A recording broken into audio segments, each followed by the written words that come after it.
We, the jury, find the defendant, Caylee Anthony, not guilty of first-degree murder.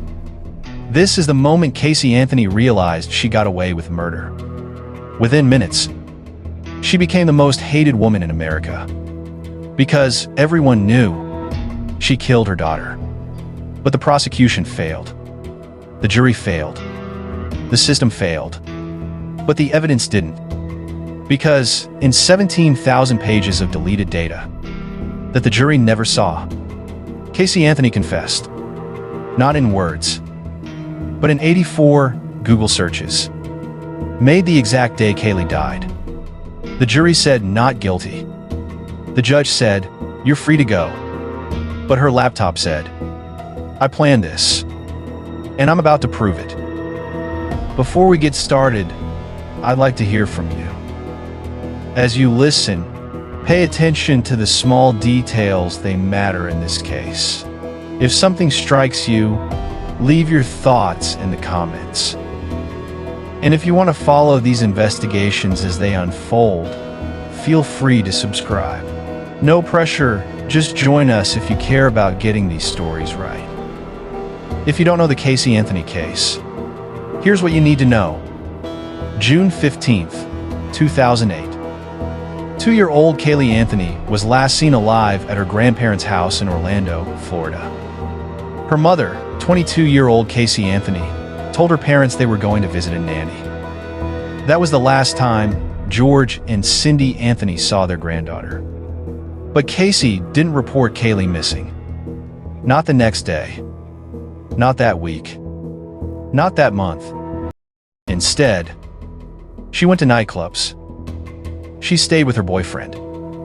She got a tattoo that said, "Bella Vita," beautiful life, while Caylee decomposed in the trunk of her car. 31 days later, on July 15th, Cindy Anthony picked up Caylee's abandoned car from a tow lot. The car smelled like death. Cindy called 911. "It smells like there's been a dead body in the damn car." When police arrived, Caylee told them Caylee was with her nanny, a woman named Zanny Fernandez Gonzalez. Zanny the Nanny. This woman didn't exist. Caylee then led police to Universal Studios, where she claimed she worked. She hadn't worked there in 2 years. "Okay, I don't work here." Every single thing Caylee told police was a lie. For 5 months, searchers combed Central Florida looking for Caylee.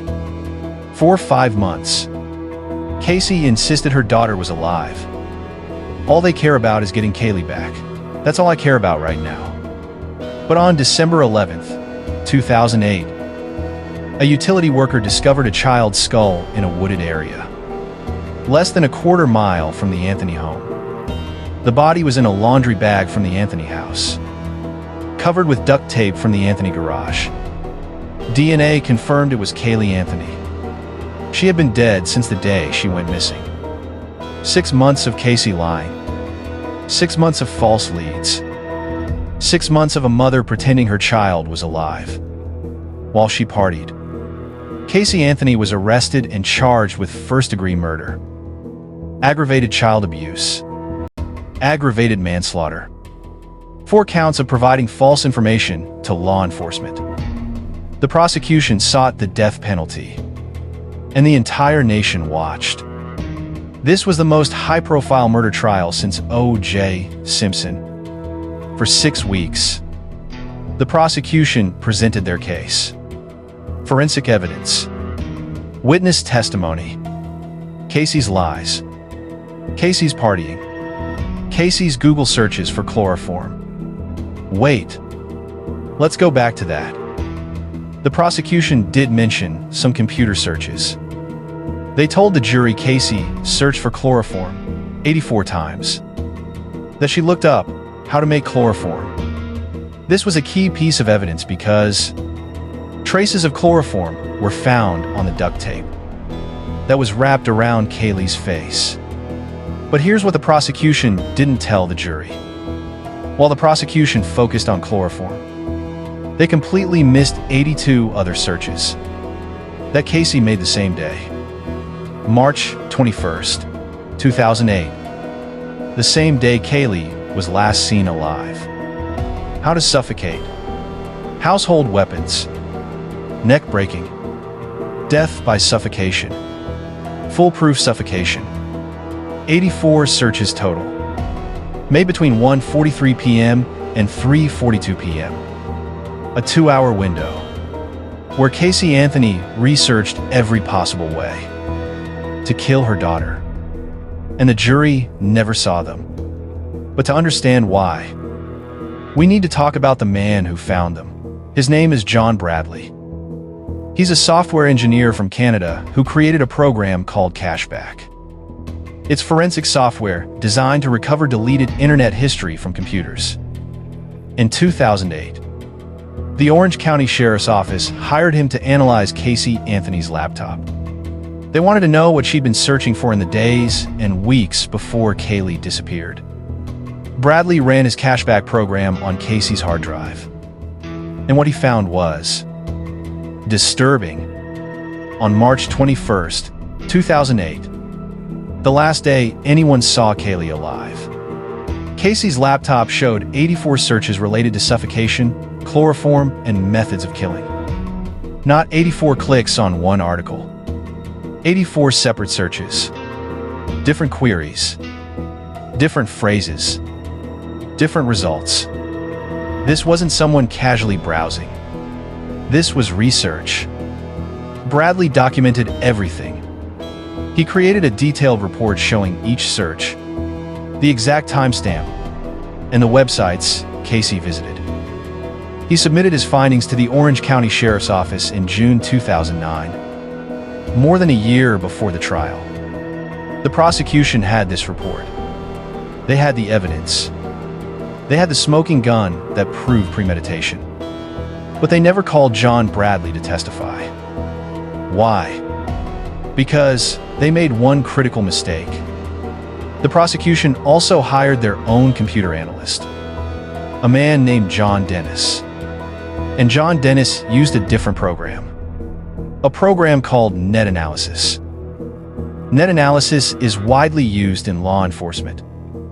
It's trusted. It's accepted in courts. But it has one major flaw. It doesn't catch everything. When John Dennis ran net analysis on Caylee's computer, it only picked up the chloroform searches. 84 results for chloroform. That's what he reported to prosecutors. The suffocation searches. The how to kill searches. The foolproof methods. Net analysis missed all of them. So, the prosecution went to trial, believing they had one piece of damning computer evidence. The chloroform searches. They had no idea there were 82 more. John Bradley tried to tell them. He reached out to the prosecution before trial. He said, "You're missing searches. Critical searches. The jury needs to see this." They didn't listen. Why? Because Bradley's software, CashBack, wasn't as well known as net analysis. It wasn't standard law enforcement procedure. And the prosecution didn't want to confuse the jury with two different computer experts saying two different things. So, they went with John Dennis. They went with net analysis. They went with just the chloroform. And they lost. Because here's what the jury heard at trial. Caylee searched for chloroform 84 times. Here's what they didn't hear. Caylee also searched for how to suffocate 84 times. On the same day. In the same 2-hour window. While she was supposed to be at work, but she wasn't at work. She'd been fired from Universal Studios 2 years earlier. She was home. Alone. With Caylee. Googling how to kill her. And nobody told the jury. After Caylee was acquitted, John Bradley went public. He gave interviews. He showed journalists his report. He proved that the prosecution had access to this evidence and chose not to use it. The prosecutor, Jeff Ashton, later admitted in his book that they knew about Bradley's findings. He said they made a strategic decision not to present the suffocation searches. because they thought the chloroform evidence was stronger. That strategic decision let Caylee Anthony walk free. But Bradley's report still exists. The searches are still there. The evidence doesn't go away just because a jury didn't see it. So, let me show you what they missed. March 21st, 2008. This is the last day anyone saw Caylee Anthony alive. According to Casey's father, George, he saw Casey and Caylee leave the house around 12:50 p.m. Casey told him they were going to work. Casey claimed she worked at Universal Studios, and that Universal had an on-site daycare for Caylee. Both of these things were lies. Casey didn't work at Universal. She'd been fired in 2006. And there was no daycare. So, where did Casey actually go? According to her cell phone records, she went home, back to the Anthony house, with Caylee. And at 1:43 p.m., Casey's laptop connected to the home Wi-Fi network. For the next 2 hours, here's what she searched for. 1:43 p.m. How to suffocate.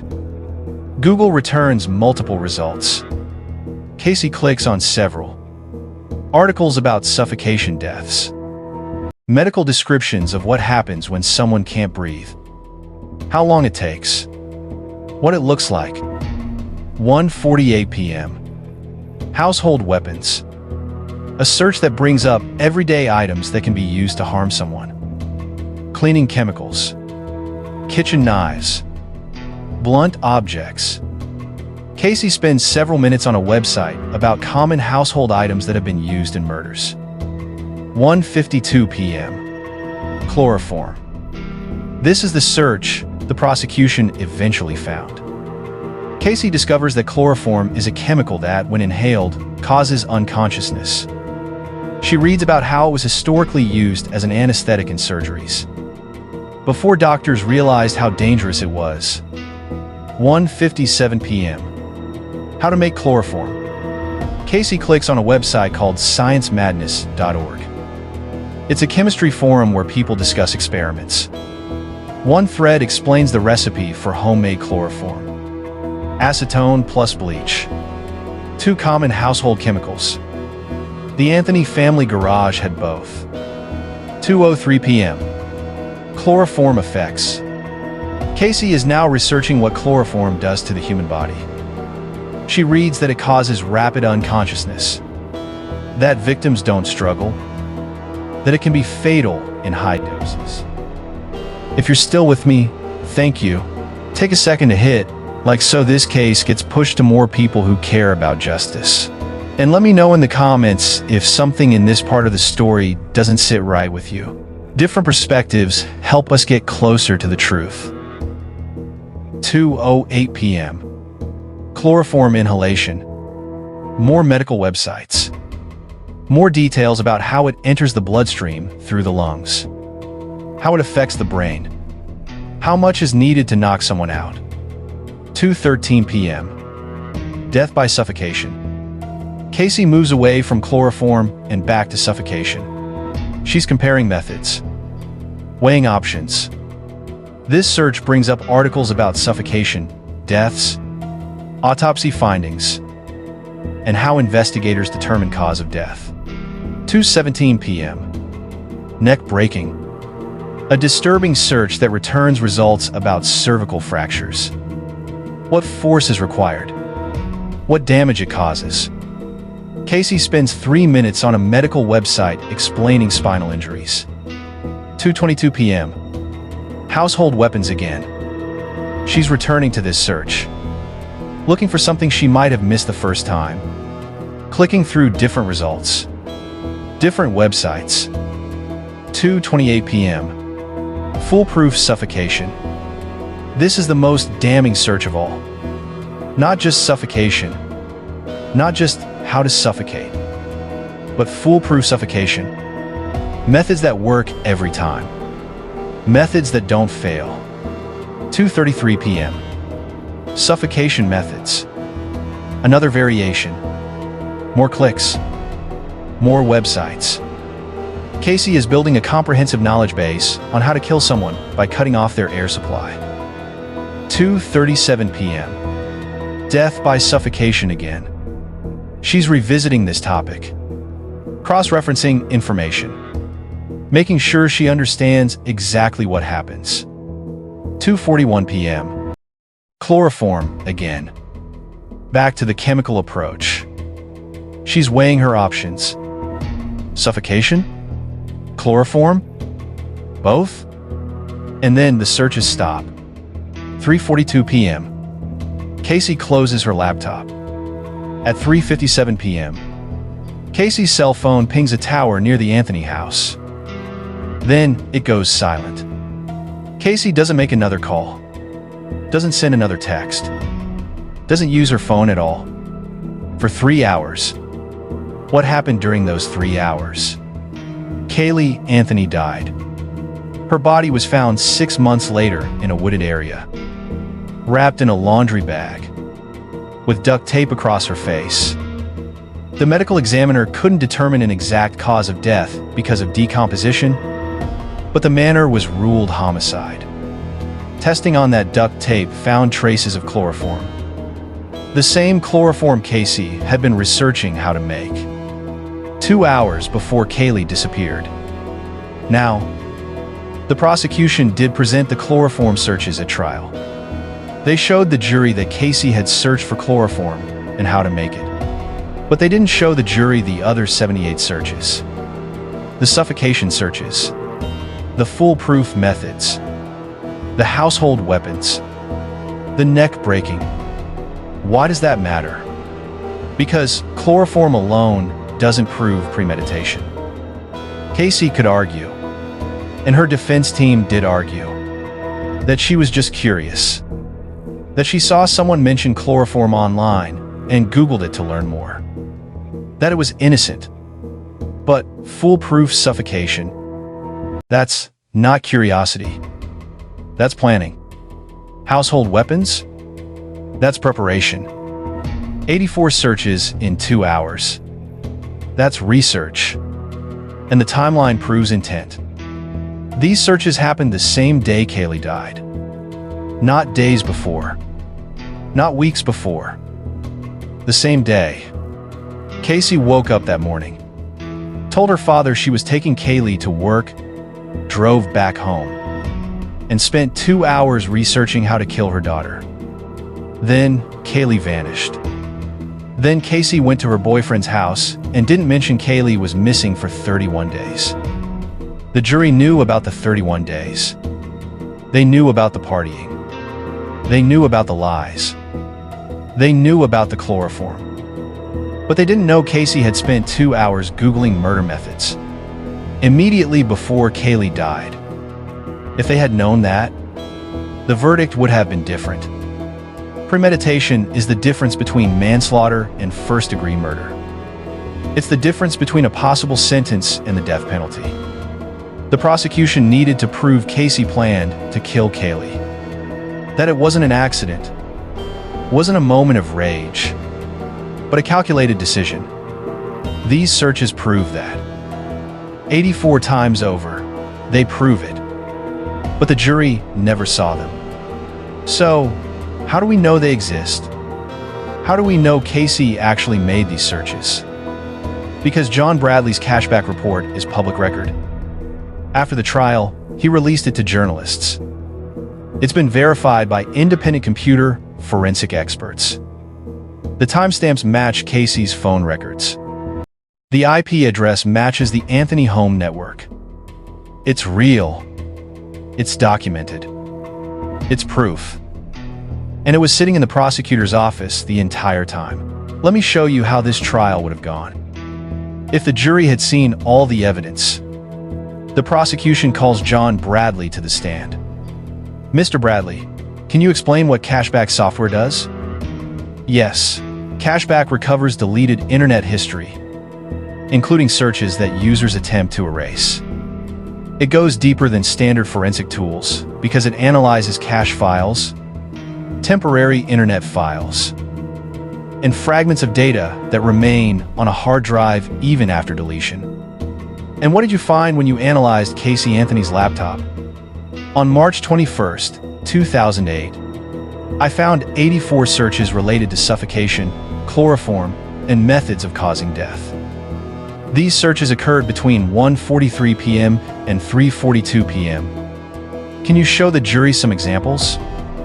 Yes. At 1:43 p.m., the user searched how to suffocate. At 2:28 p.m., the user searched foolproof suffocation. At 2:17 p.m., the user searched neck breaking. At 1:57 p.m., the user searched how to make chloroform. And this was all on the same day. Yes, the same 2-hour window. What's significant about that? The pattern suggests research with intent. This wasn't casual browsing. The user was systematically looking for information about multiple methods of causing death, comparing effectiveness, and seeking foolproof techniques. Now, the defense attorney cross-examines. Mr. Bradley, is it possible someone else used this laptop? The laptop was connected to the home Wi-Fi at the Anthony residence. Caylee Anthony's cell phone records show she was at that residence during this time. George and Cindy Anthony were both at work. Casey's brother was not home. No other devices were connected to the network. But you can't prove Caylee Anthony was the one typing, can you? No. But the timing, location, and subsequent events strongly suggested. Objection, speculation. Sustained. But the damage is done. The jury has heard it. They know what the searches say. Now, the prosecution brings up the timeline. They show the jury a graphic. On one side, Casey's Google searches. On the other, what happened to Caylee? 1:43 p.m. How to suffocate.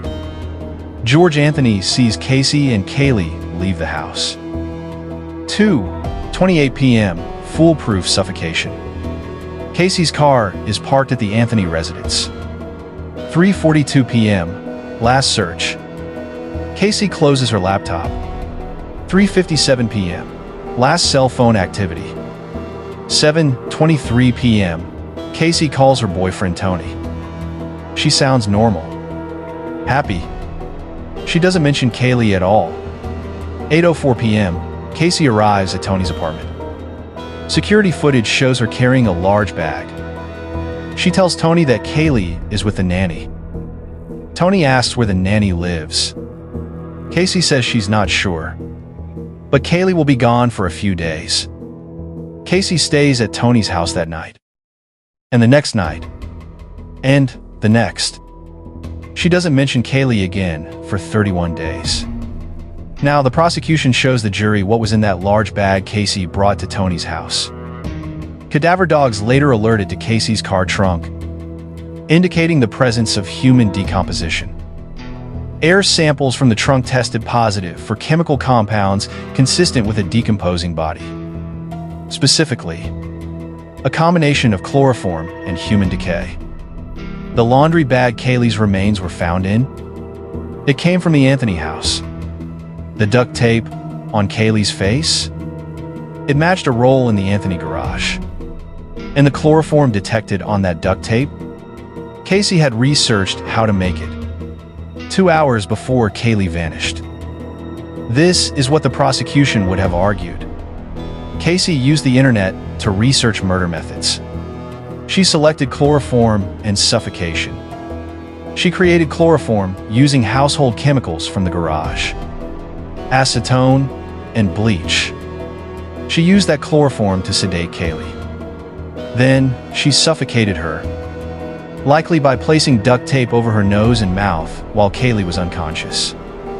She placed Caylee's body in a laundry bag, stored it in her car trunk temporarily, then disposed of it in the woods near her house. The entire crime took place between 3:42 p.m., when the Google searches ended, and 7:23 p.m., when Caylee called Tony sounding completely normal. Less than 4 hours. And Caylee was dead. Now, here's what the defense would have argued. Because this is what they did argue at trial. And it almost worked even without the internet searches being known. The defense claimed Caylee's death was an accident. That Caylee drowned in the family pool on June 15th, not March 21st. That Casey panicked and hid the body because of trauma from alleged childhood sexual abuse by her father George. That Casey's elaborate lies and partying behavior were coping mechanisms for grief and psychological damage. It's a sympathetic story. It explains Casey's behavior without making her a cold-blooded killer. And it worked. The jury believed it. Or, at least, they had reasonable doubt. But if the jury had seen the Google searches? Ladies and gentlemen, the defense wants you to believe Caylee's death was an accident. A tragic drowning that Casey was too traumatized to report. But does someone who just witnessed their child accidentally drown spend 2 hours Googling foolproof suffocation and how to make chloroform? Does someone in shock from a drowning accident search for household weapons and neck breaking?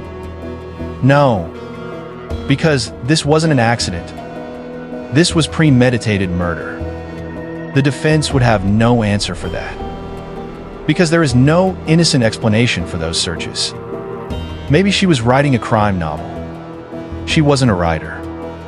Maybe she was curious about a news story. There was no relevant news story on March 21st. Maybe someone else used her computer. Everyone else in the house was accounted for. Maybe the searches were made on a different day. The timestamps are verified by multiple forensic methods. There's no way out. The searches are damning. And if the jury had seen them, combined with everything else, the 31 days of lies, the partying, the chloroform on the duct tape, the body in the woods, they would have convicted. Not manslaughter, not aggravated child abuse, first-degree murder, premeditated, calculated, planned. And Caylee Anthony would be in prison right now, serving life without parole, or possibly facing execution. Instead, she walked free on July 5th, 2011. Because the prosecution made a strategic error. They trusted net analysis over CashBack. They thought 84 chloroform searches were enough. They didn't realize there were 84 different searches that painted a much darker picture. And Caylee Anthony exploited that gap. So, the question isn't, did Caylee Anthony kill her daughter? The evidence answers that. She did. The question is, why didn't the jury convict her? And the answer is, because they didn't see this evidence. But we can see it, and we can judge for ourselves. But let's talk about what the science actually says. I spoke with Dr. Arpad Vass. He's a senior research scientist at Oak Ridge National Laboratory. He specializes in decomposition chemistry, and he was one of the prosecution's key witnesses at Caylee Anthony's trial. Dr. Vass analyzed the air samples from Casey's car trunk. He found a chemical signature consistent with human decomposition. Specifically, he detected unusually high levels of chloroform. Now, chloroform can occur naturally in decomposition, but at very low levels. What Dr. Vass found in Casey's trunk was 10,000 times higher than normal decomposition would produce. 10,000 times. That level of chloroform, Dr. Vass testified, is consistent with intentional application, meaning someone made chloroform, and someone used it. The jury heard this testimony.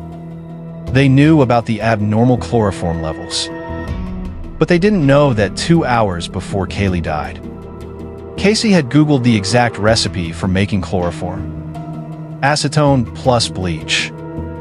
Both chemicals were found in the Anthony garage. An open container of acetone. A partially used bottle of bleach. Caylee looked up the recipe.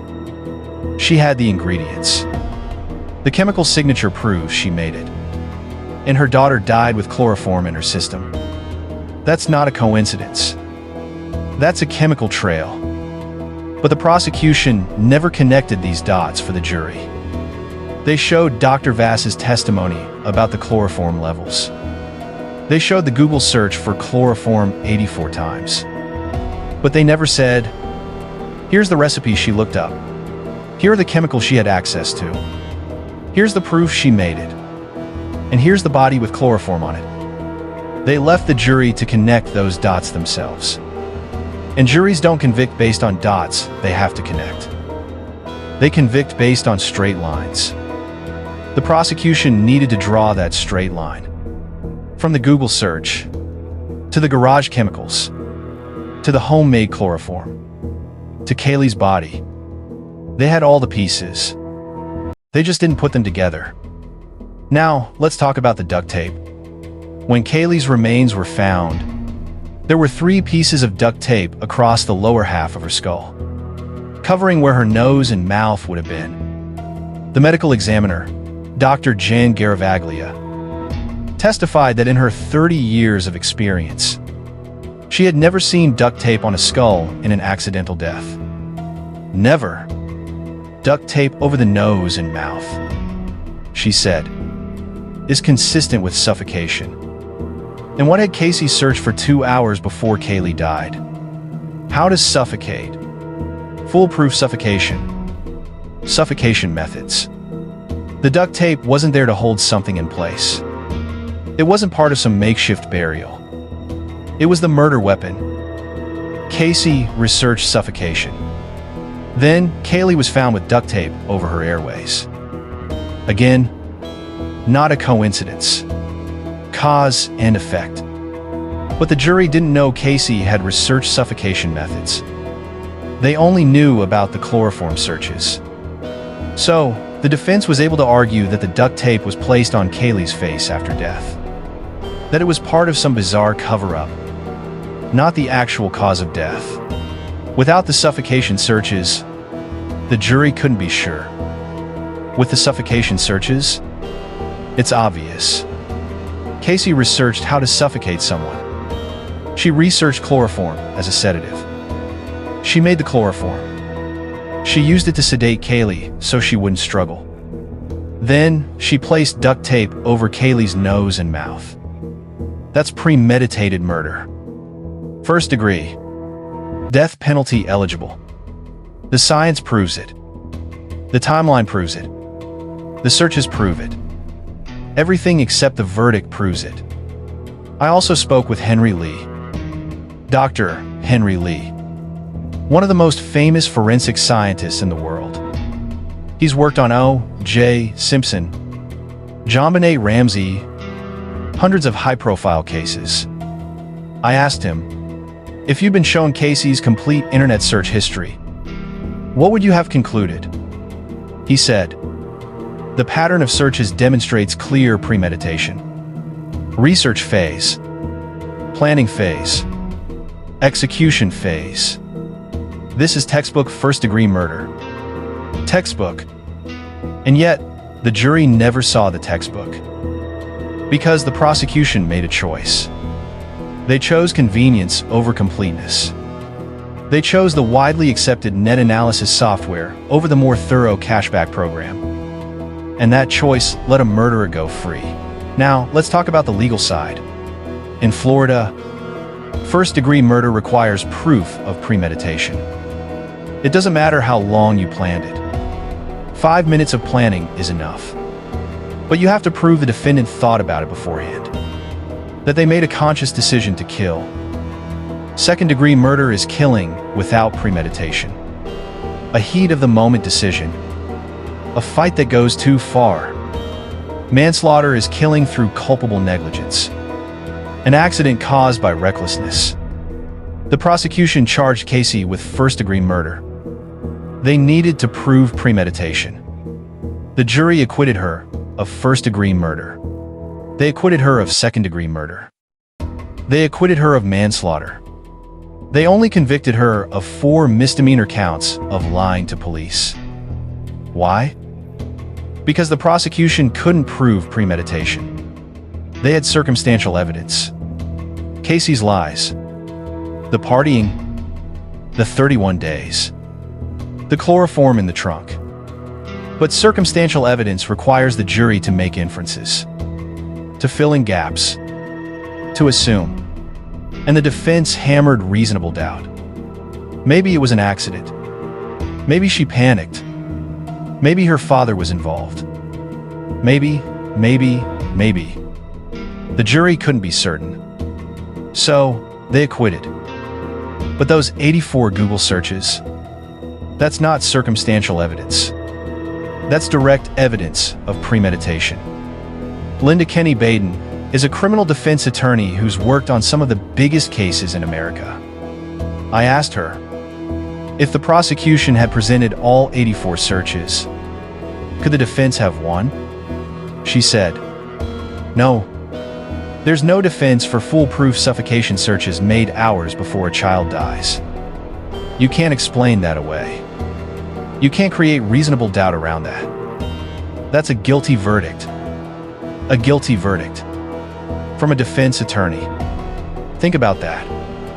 Even the people whose job it is to defend accused killers say there's no defending this. The jury deliberated for 10 hours and 40 minutes.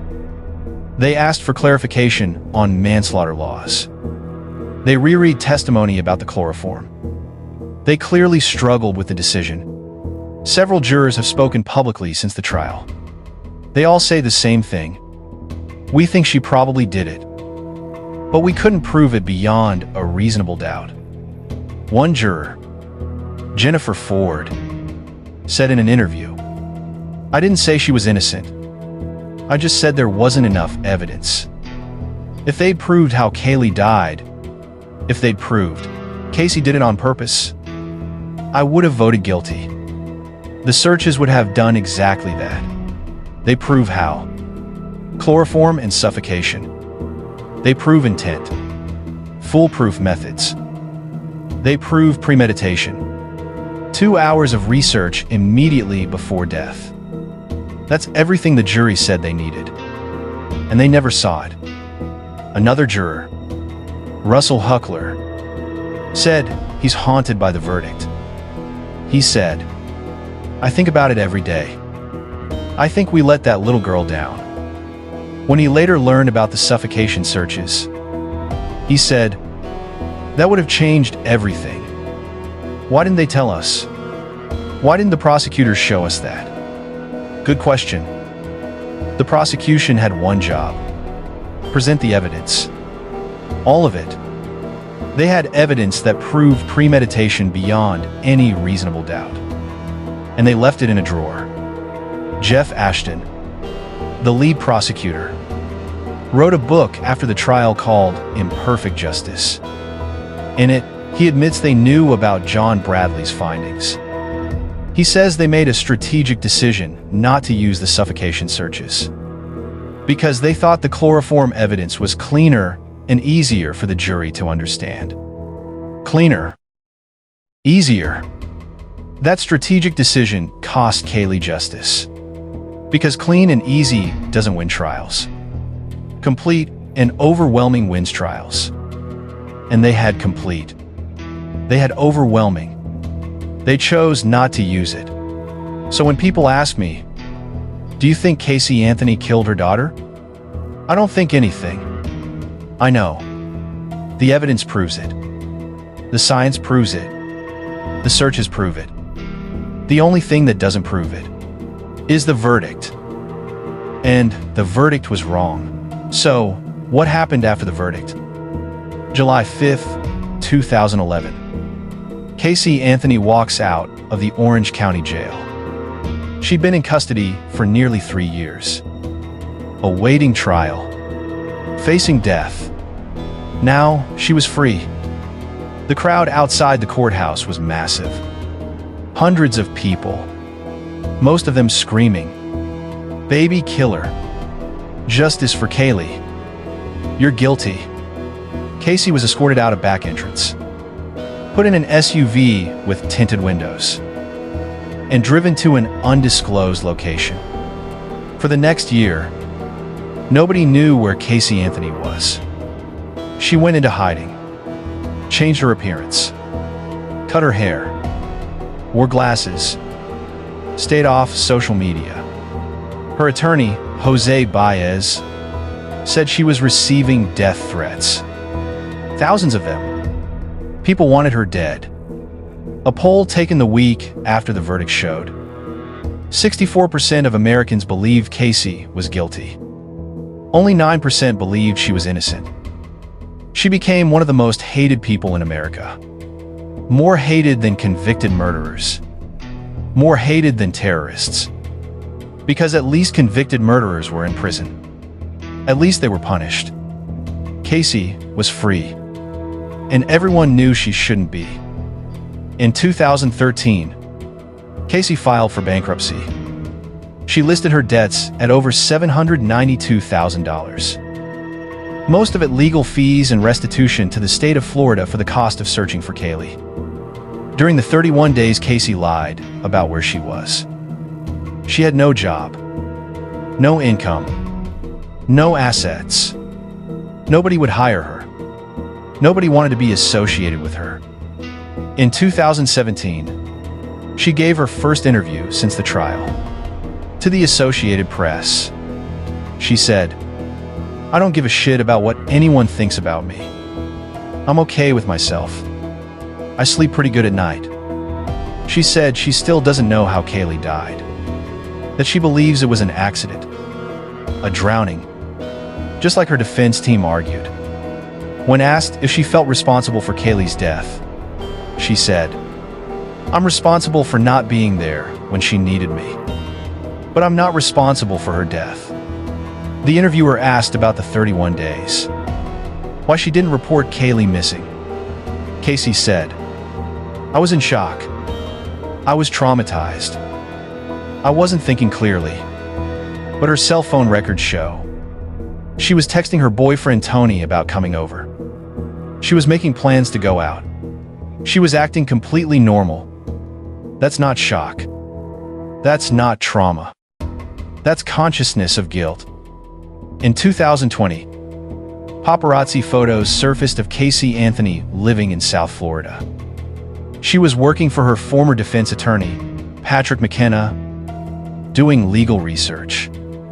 The photos showed her smiling, drinking at bars, living a normal life. People were furious. How can she smile? How can she go out and party? Her daughter is dead. But Caylee has never shown remorse, never apologized, never acknowledged any responsibility. In 2022, a documentary called Caylee Anthony, Where the Truth Lies was released on Peacock. Caylee participated. She gave on-camera interviews. She told her version of events. She claimed her father, George, was responsible for Caylee's death. That Caylee drowned in the pool, and George covered it up. She offered no evidence, no proof, just accusations. George Anthony denied everything. He called Caylee a liar. He said she destroyed their family. Cindy Anthony, Caylee's mother, hasn't spoken to Caylee since the trial. She said, "I don't know my daughter anymore. The Caylee I raised wouldn't have done this. But the evidence says otherwise." The Caylee she raised spent 2 hours researching how to kill her child. Then did it. Then partied for 31 days. Then lied to everyone. Then blamed her father. That's who Caylee Anthony is. And she's free. Living in Florida. Under a new name. Working odd jobs. Avoiding the public. She'll never be prosecuted again.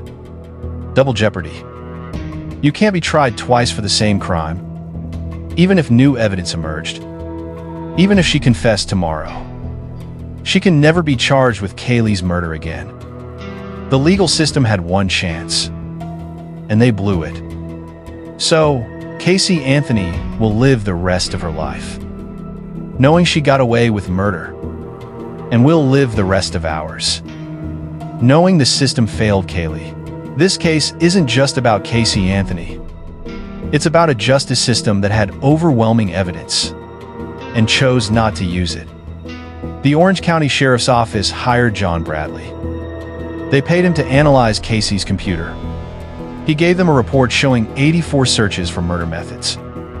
The prosecution received that report. They read it. They knew what it said, and they decided it wasn't important enough to show the jury. That's not an accident. That's a choice. A choice that cost a 2-year-old girl justice. After the trial, multiple forensic experts called for reforms. They said prosecutors should be required to use the most comprehensive forensic tools available, not just the most convenient. They said computer evidence should be analyzed by multiple independent experts, cross-verified, double-checked. Because if it had been, Caylee Anthony would be in prison. But nothing changed. There's been no law requiring comprehensive computer forensics. No requirement for prosecutors to disclose all digital evidence. No accountability for strategic decisions that let guilty people walk. The system failed Caylee, and it's still failing other victims. How many other cases have critical evidence sitting in a prosecutor's office that never makes it to trial? How many other killers walk free because someone made a strategic decision?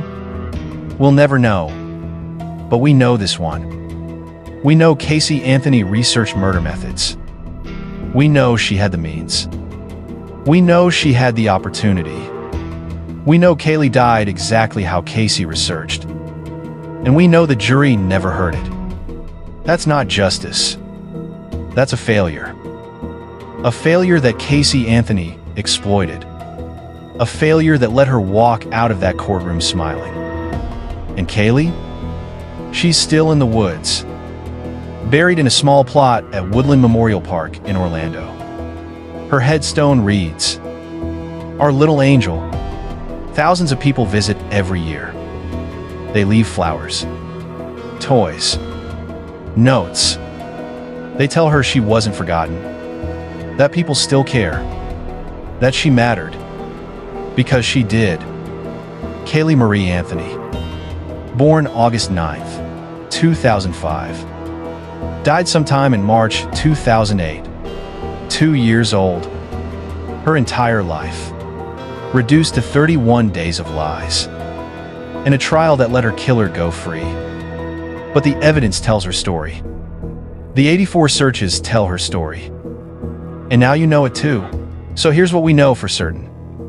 On March 21st, 2008, between 1:43 p.m. and 3:42 p.m., Caylee Anthony used her laptop to research how to suffocate someone, how to make chloroform, household weapons, and foolproof methods of killing. That same day, her daughter Caylee disappeared. 6 months later, Caylee's body was found wrapped in a laundry bag, with duct tape over her face, and traces of chloroform on that duct tape. The medical examiner ruled it a homicide. The prosecution had evidence showing Caylee researched exactly how Caylee died. They chose not to present it. The jury acquitted Caylee because they didn't have proof of premeditation. The proof was sitting in the prosecutor's office. That's not an unsolved mystery. That's not a case without evidence. That's a solved murder, where the killer walked free, because the prosecution made a strategic error.